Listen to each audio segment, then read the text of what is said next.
हम लोग जब 4 जून के नतीजे चल रहे थे, मैं तो अपने काम में कुछ व्यस्त था। बाद में फोन फिर आना शुरू हो गए, तो मैंने किसी को पूछा, यार ये तो ठीक है आंकड़े वांकड़े, तो मुझे ये बताओ कि ईवीएम जिंदा है कि मर गया?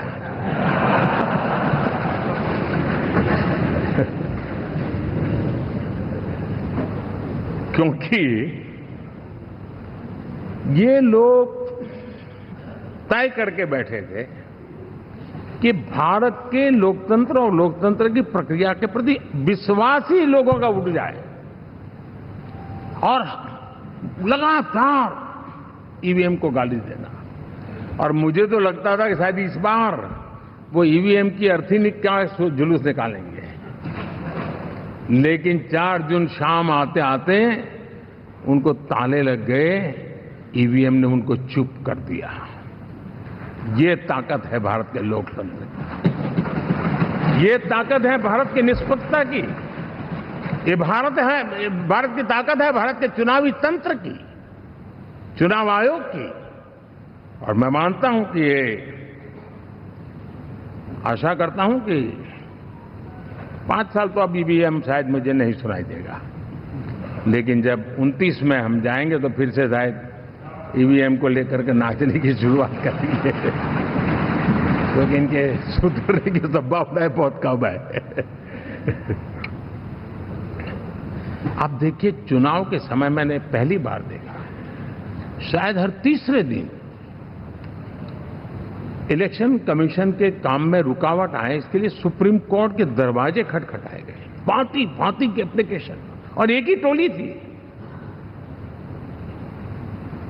और लोकतंत्र के प्रति जिनका भरोभार अविश्वास है, ऐसे लोग सुप्रीम कोर्ट का उपयोग करते हुए कैसे रुकावट डाले, इसका निरंतर प्रयास करते रहे। और चुनाव आयोग की ताकत का एक बड़ा हिस्सा अदालतों में, इस पीक आवर्स में, चुनाव के पीक आवर्स में, यानी कितनी निराशा लेकर के ये लोग मैदान में आए थे कि उन्होंने पूरा हमला उसी इंस्टीट्यूट पे लगा दो, ताकि चुनाव के कोई भी परिणाम आए हम दुनिया के सामने भारत को भी बदनाम कर लें। ये षड्यंत्र का हिस्सा था दोस्तों, और कभी भी देश उनको माफ नहीं करेगा। साथियों, इंडी गठबंधन वाले जब ईवीएम का विरोध करते हैं तो मैं सिर्फ एक चुनाव के रूप में नहीं देख रहा। मैं मानता हूं ये लोग मन से पिछली शताब्दी के सोच वाले लोग हैं। वे टेक्नोलॉजी को हम महत्व न समझते हैं, न टेक्नोलॉजी स्वीकार करने को तैयार है। और ये सिर्फ ईवीएम में दिखाई दिया ऐसा नहीं, यूपीआई में दिखाया। जब हमने कहा कि हिंदुस्तान के लोग डिजिटल ट्रांजैक्शन करेंगे, फिनटेक की दुनिया में आज हिंदुस्तान का नाम हो गया, मानने को तैयार नहीं। आधार आज देश की एक पहचान बना है। मैं तो देख रहा हूं कि मुझे कई देश कहते हैं कि हमें आधार की पद्धति से आगे बढ़ना है, आप कैसे मदद कर सकते हैं। उस आधार को रोकने के लिए सुप्रीम कोर्ट में बार बार जाकर के परेशानियां पैदा की। यानी मूलतः ये प्रगति के विरोधी, आधुनिकता के विरोधी, टेक्नोलॉजी के विरोधी इंडी अलायंस हमने देखा है। साथियों, इस देश के लिए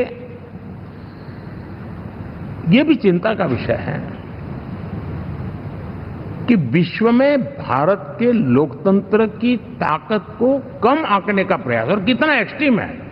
मैं दुनिया में ढोल पीट रहा हूं कि हम मदर ऑफ डेमोक्रेसी है, और ये दुनिया में जाकर के बता रहे नहीं हमारे देश में तो डेमोक्रेसी जैसा कुछ नहीं, कि वो मोदी बैठ गया है, वो एक चाय बेचने वाला यहां पहुंच कैसे गया।